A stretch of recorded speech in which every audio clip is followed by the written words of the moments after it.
tout le monde. Changement de décor pour moi aujourd'hui. Je vais essayer de pas trop bouger la tête, sinon vous allez prendre la lumière en pleine poire. Bon, j'espère que vous allez bien, que vous allez bien m'entendre. Bon, voilà, je ne suis pas chez moi, ça me change un petit peu des habitudes. Mais je tenais à faire ce volet sur les comptes. Donc en fait, je reprends, je reprends le sondage que j'avais partagé début février. Salut la Loule, coucou Lydia. Donc voilà, je reprends dans l'ordre un peu le sondage. On avait parlé du coup de la fatigue inhérente, on avait même consacré une semaine, mais il y en aura encore beaucoup à dire, donc on en reparlera de toute façon. Et la deuxième chose, voilà, qui vous intéressait de voir, le deuxième thème qui vous intéressait de voir aborder, ce sont les compléments alimentaires. Et je comprends complètement pourquoi. Parce que quand on souffre de maladies chroniques et quand on souffre de septes tout particulièrement, effectivement, les filles, moi je suis une adepte des compléments alimentaires, il faut vous supplémenter. Vous avez besoin de vitamines plus que n'importe qui, je le répète jamais, je le répéterai jamais assez. Et il vous faut vous supplémenter, déjà mettre tout ce qu'il faut dans l'assiette, on en a déjà parlé, mais malgré tout, c'est vrai qu'aujourd'hui, tous nos légumes, toutes les céréales, on n'en parle même pas, mais ce qu'il y a dans notre assiette, la nature fait ce qu'elle peut. Mais c'est vrai que on a appauvri nos sols à cause de l'agriculture intensive. On a mis des engrais, on a poussé les cultures, on a voilà. Et au jour d'aujourd'hui, c'est vrai que les aliments, même les fruits, les légumes, ne nous donnent pas le plein de vitamines comme on pouvait trouver il y a une centaine d'années, malheureusement. Donc déjà, on a tendance à pas toujours bien manger, à faire des excès, etc. Mais même si vous faites attention à votre alimentation, que vous suivez bien les recommandations de l'alimentation entre guillemets anti-inflammatoire, etc., vous avez besoin régulièrement de vous supplémenter en vitamines. Donc du coup, je voulais vous parler desquelles. Donc en introduction, je voulais quand même vous parler, c'est pas un complément alimentaire, mais vous parler de détox, de faire un rapide rappel sur les bienfaits d'une détox. Les détox en fait sont vraiment importantes pour nettoyer vos filtres corporels, que je le répète, hein, comme on nettoie les filtres d'une machine à laver, les filtres du lave-vaisselle, il faut nettoyer vos organes filtres parce qu'ils vont forcément mieux travailler, mieux fonctionner, demander donc moins d'énergie pour fonctionner. On le sait, nous, un vieil appareil électrique à la maison va consommer beaucoup plus parce que son moteur, il va tirer sur son moteur, c'est ce qui se passe quand on nettoie pas nos filtres, et va consommer beaucoup plus d'énergie. C'est pareil pour nos organes filtres, il faut les nettoyer régulièrement pour qu'ils fonctionnent à plein régime sans gaspiller d'énergie supplémentaire. Donc c'est vraiment important, donc déjà par la pollution atmosphérique, on va accumuler des toxines par justement les engrais, les pesticides, parfois même les OGM qu'on peut retrouver dans notre alimentation, les machins, les trucs qu'on peut retrouver dans certains ingrédients. Donc évidemment, moi je conseille toujours, hein, on évite les aliments transformés un maximum. On mange un maximum de choses qu'on a préparées nous-mêmes, donc pas d'additifs, etc. Mais quand même, on peut en retrouver. Donc ça, ce sont des toxines qui s'accumulent également. Les médicaments, les anesthésies, les vaccins. Tout ça sont des choses qui déposent petit à petit des toxines, des métaux lourds, et tout ça dans notre organisme qu'il faut éliminer, nettoyer pour qu'il fonctionne mieux. Donc la détox, c'est pas vraiment un complément alimentaire, je suis d'accord, mais je vous tenais quand même à vous en parler parce que je trouve qu'avant justement de mettre les vitamines qui vont bien, un petit nettoyage est de rigueur.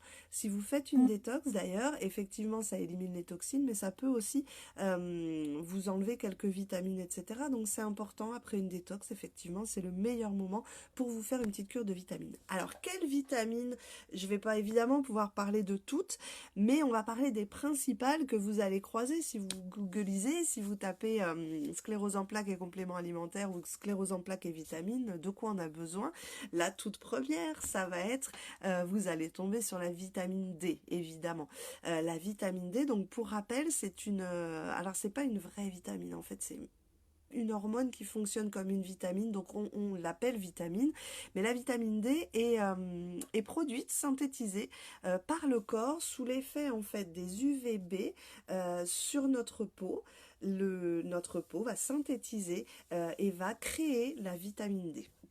Donc la vitamine D, elle a un rôle essentiel évidemment dans la croissance et dans la santé osseuse notamment, et elle va contribuer aussi à la minéralisation de tous vos os, de tout votre organisme. Donc elle va jouer également sur la tonicité des muscles. Donc forcément si je vous dis tonicité des muscles concernant la sclérose en plaques, de suite vous tiltez à quel point ça peut être important. Il y a eu des études aussi que vous pouvez retrouver sur internet qui mettent en corrélation le manque de vitamine D et une prédisposition à la sclérose en plaques par exemple. Donc on sait que vraiment la supplémentation en vitamine D, normalement vos neurologues ou vos médecins traitants vous la prescrivent très très souvent. Coucou Séverine. Vous la prescrivent vraiment, voilà, en principe, souvent vous avez des cures qui vous sont proposées. Si ça ne vous est pas proposé, vraiment faites des cures régulières de vitamine D, parce qu'en plus, la sclérose en plaques agit comme si elle suçait plus que toute autre vitamine, la vitamine D. Donc, quand vous avez une fourchette basse, une fourchette haute dans vos rapports d'analyse, il faut que vous soyez absolument dans les taux maximum, d'accord? Faut pas les dépasser, ça sert à rien, ça peut engendrer en plus d'autres problèmes, mais il faut être au taquet. Donc si vous ne savez pas trop où vous en êtes, si vous venez de faire une cure, vous vous interrogez si vous ne devez pas en faire une deuxième, demandez à votre médecin traitant une petite analyse, vous regardez vos taux et voilà, il ne faut pas qu'ils dépassent 100 nanogrammes par litre de sang. Ça c'est hyper important, mais vous devez vous approcher le plus possible de cette valeur. Donc la vitamine D, voilà, et le pourquoi du comment, la première sur laquelle il faut vous interroger, c'est elle. On va aussi entendre parler très très vite du calcium et du magnésium. Ça paraît logique, on sait le calcium aide à la bonne santé là aussi des os. Et en fait le calcium et le magnésium, c'est vraiment intéressant de les prendre ensemble parce qu'ils interagissent ensemble. Donc il vous faut trouver des compléments où vous avez les deux ensemble pour avoir bénéficié de la puissance de leurs interactions, à l'un comme à l'autre. Donc le calcium va aussi, on le sait un peu moins souvent, activer un petit peu les cellules musculaires, excusez-moi. Voilà, il va s'occuper de vos petites cellules à l'intérieur des muscles, donc ça peut être important aussi. Et le magnésium, lui, va aider un petit peu, il a une capacité un petit peu relaxante, donc notamment quand on subit des crampes musculaires, quand on subit des tiraillements, etc., les faire fonctionner l'un avec l'autre. C'est super important. On va le prendre le magnésium justement quand on souffre de crampes, quand on a des douleurs comme ça de type spasme dans les muscles. Voilà, le magnésium peut être en carence et justement il faut vous supplémenter. Donc pensez à les prendre tous les deux ensemble parce que comme ça vous interagissez, j'ai du mal aujourd'hui, vous bénéficiez des interactions des deux. On va évidemment très vite entendre parler pour la sclérose en plaques des oméga, notamment les oméga 3. Il faut en fait toujours avoir un très bon équilibre pardon, entre les oméga 3 et les oméga 6, c'est très important. Les oméga 6, on en trouve pas mal dans l'alimentation, les oméga 3 aussi, donc on connaît les poissons, etc. Mais il faut quand même vous supplémenter. Pourquoi les oméga? Les oméga, en fait, ils améliorent, selon les études, ils améliorent les symptômes, ils les allègent, ils les soulagent, les symptômes de la sclérose en plaques. Et ils sont également garants d'un bon fonctionnement du système nerveux et des cellules cérébrales. C'est-à-dire que notre cerveau a besoin d'acides gras essentiels et les oméga 3 et les oméga 6, garder un bon équilibre entre les deux est super important pour le fonctionnement cérébral, pour nos neurones, pour tout ça. Et en plus, voilà, les oméga 3 et 6 particulièrement ont cette capacité à réduire aussi l'inflammation. Excusez-moi. Ah, je me mets devant la lumière, vous avez pu me voir. J'ai envie d'éternuer, c'est terrible. Donc ça, en fait, ce sont vraiment les vitamines basiques, entre guillemets. Vitamine D, j'ai oublié la famille. La grande famille des vitamines B. Les vitamines B, c'est pareil, elles vont venir aussi dans la liste. Il y en a beaucoup. Alors, on va entendre parler notamment de la vitamine B12. La vitamine B12, elle va vous aider à lutter contre la fatigue, contre l'anémie. Et en plus, dans la sclérose en plaques, on a vu certaines études qu'elle favoriserait la production de myéline. Donc, la vitamine B12 est vraiment hyper importante. Mais quand on connaît un petit peu la famille des vitamines B, on se rend compte que là encore, elles fonctionnent mieux en synergie. Elles fonctionnent mieux, voilà, ensemble et que du coup, il vaut mieux prendre un complément alimentaire de plusieurs vitamines D parce que là aussi, elles interagissent les unes envers les autres, vont être plus efficaces et vont être, entre guillemets, leur action va être sublimée si elles fonctionnent ensemble. C'est un petit peu comme le CBD et les cannabinoïdes, il faut qu'ils travaillent ensemble pour avoir encore plus d'efficacité. C'est un peu pareil avec les vitamines B, la famille des vitamines B. Donc vous avez, je vais essayer de vous les passer, j'ai pris mes notes parce que là quand même les vitamines B, je les connais pas toutes par cœur, mais la vitamine B1, par exemple, elle va travailler sur l'énergie cellulaire et sur le système nerveux. La vitamine B2, pareil, génératrice d'énergie, et elle va activer, faire sublimer les effets de la vitamine B6 et de la vitamine B9. La vitamine B6, elle va servir au transport de l'oxygène dans le sang. La B5 et la B6 donc servent aussi au système hormonal et justement ont un travail sur les transmissions nerveuses. Ouais, quand je vous dis tout ça, évidemment, vous qui souffrez de ça, bim, enfin, ça percute quoi. Transmission nerveuse, énergie de la cellule, c'est vraiment, ce sont des vitamines hyper importantes. La vitamine B9, aussi appelée acide folique, c'est la vitamine de la vie. C'est ce qu'on donne justement quand les 3 premiers mois de grossesse ou quand on veut tomber enceinte parce que on l'appelle vraiment la vitamine de la vie. Alors elle va aider au système nerveux et immunitaire à la cicatrisation notamment, etc. Cicatrisation extérieure, mais intérieure, donc à la réparation cellulaire aussi. Donc tout ça, voilà, ces vitamines-là sont importantes. J'ai oublié la B8, effectivement, la B8 qui va aider à la division cellulaire. Donc tout ça, en fait, elles marchent toutes ensemble, la famille des vitamines B. Donc c'est toujours important de prendre je trouve, c'est mon avis, un complexe. Comme ça, vous utilisez, là encore, la synergie entre les vitamines. Coucou Elise. Qu'est-ce. Mais ça, ce sont, voilà, là, je vous ai donné vraiment les principales quand vous tapez sclérose en plaques vitamine. Vitamine D, la première, d'abord et avant tout. Pensez évidemment, là que l'été va arriver un jour.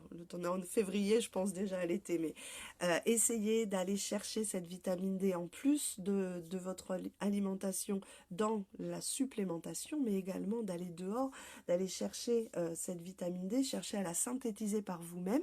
Donc vous mettre le plus possible de peau à l'air libre, sans crème solaire, puisqu'on va chercher les UVB pendant 20 minutes. Évidemment, on ne dépasse pas les 20 minutes parce que les UVB ont aussi des effets nocifs. Donc on ne dépasse pas les 20 minutes, mais 20 minutes par jour, mettez-vous sans crème solaire, le plus de peau au soleil pour synthétiser cette vitamine D, parce que c'est quand même la façon la plus naturelle et la plus efficace en plus de la créer, de la synthétiser, quoi. Donc vitamine D, calcium, magnésium, les oméga, notamment équilibre oméga 3, oméga 6, et la famille des vitamines B. Ce sont les 4 grosses vitamines que vous allez trouver. Mais moi, je voudrais quand même vous en donner 2 de plus. Notamment, elle est un peu moins connue, mais tout aussi efficace, c'est la coenzyme Q10. Donc, c'est un antioxydant naturel, là aussi.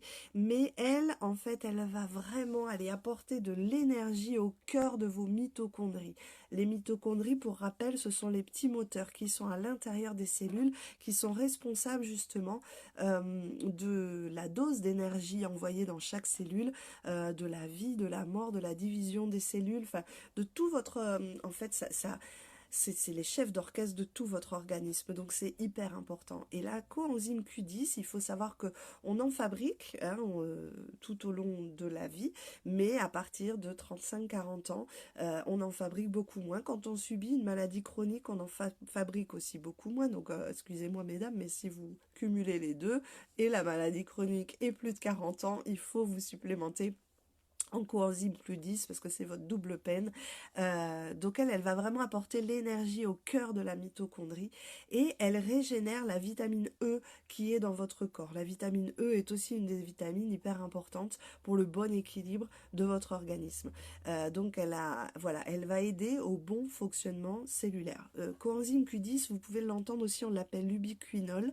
Ou l'ubiquinol, moi j'ai toujours dit ubiquinol. Voilà, donc celle-là, elle est vachement intéressante. Certains médecins la prescrivent notamment en cas de convalescence ou après une chimiothérapie, etc., pour relancer la machine, pour relancer la régénération cellulaire, etc., et reprendre force et vigueur. Donc on va également bénéficier d'une énergie, d'un renouveau d'énergie quand on prend de la Q10, qui est pas négligeable, vraiment. Donc voilà, et l'autre complément sur lequel je vous invite de vous interroger, c'est le basilic sacré. Je l'ai découvert il n'y a pas très longtemps, donc moi je le connaissais déjà par les huiles essentielles. Il faut savoir qu'en huile essentielle, le basilic sacré a pas des avantages, comme on dit, des bienfaits antalgiques, donc antidouleurs. Qui sont pas négligeables, hein. On va l'utiliser notamment dans les massages, dans les automassages si vous avez ou également quand vous avez des décharges électriques dans les mains, vous allez pouvoir utiliser le basilic sacré mélangé avec de l'huile d'arnica par exemple, de l'huile végétale d'arnica. Là vous avez double bienfait pour vos automassages quand il y a des douleurs ou des décharges. Mais en complément alimentaire, on le trouve également aujourd'hui en complément alimentaire, donc en gélule, pour aller justement au cœur de l'organisme, là encore, et en fait il va avoir des propriétés donc antioxydantes et régénérantes, rééquilibrantes au niveau de l'organisme, qui sont hyper intéressantes aussi et qui peuvent voilà, vous aider à reprendre la pêche. Il a en fait également un effet calmant, donc on va le prendre aussi pour améliorer le sommeil, et ainsi également il aide au bon fonctionnement lui cérébral. Là encore c'est comme les oméga 3, oméga 6, son action va être au niveau du moral, au niveau des cellules cérébrales, et en plus voilà, il va avoir un côté apaisant et régulateur un petit peu de sommeil comme peut le faire la mélatonine. Voilà, il y aura encore plein de vitamines, je pense à vous dire. N'hésitez pas si vous avez des questions à me les poser. Je sais qu'il y en a beaucoup qui regardent aussi le direct en replay. Moi, j'adore quand vous me faites des petits coucous du replay, donc n'hésitez pas. Mais voilà, si vous avez des questions sur certaines vitamines ou voilà, vous voulez apporter même vous-même des informations aux autres, il n'y a pas de souci. N'hésitez pas, vous me posez vos questions, vous me dites, et puis voilà. Je vous mettrai encore une fois, moi, le lien vers la boutique des belles plantes, où vous retrouverez justement tous les compléments alimentaires que moi j'utilise, pourquoi cela, etc. Enfin, vous voyez, je pense au calcium et magnésium par exemple. Vous avez du magnésium de moindre qualité, il faut vraiment prendre du magnésium de bonne qualité. Le calcium alors le truc est imprononçable, mais du bisglycénate, je crois que ça s'appelle. Bref, ce sont là les compléments moi que j'ai sélectionnés sont vraiment des compléments de qualité. La majorité est française, tout est bio. Ce sont vraiment des choses importantes au moment d'acheter un complément alimentaire sur lesquelles il faut vous pencher. Donc voilà, je vous mettrai le lien en commentaire, peut-être faire une petite publi à part aussi pour que vous le voyez. Et puis je vais vous souhaiter, s'il n'y a pas de questions, je vais vous souhaiter une très très bonne journée. Et je vous dis à bientôt, ayez la pêche. Et si vous ne l'avez pas, allez la chercher dans les compléments alimentaires. C'est vraiment une aide de laquelle il ne faut pas se passer. Voilà, je vous fais des gros bisous. Très bonne journée.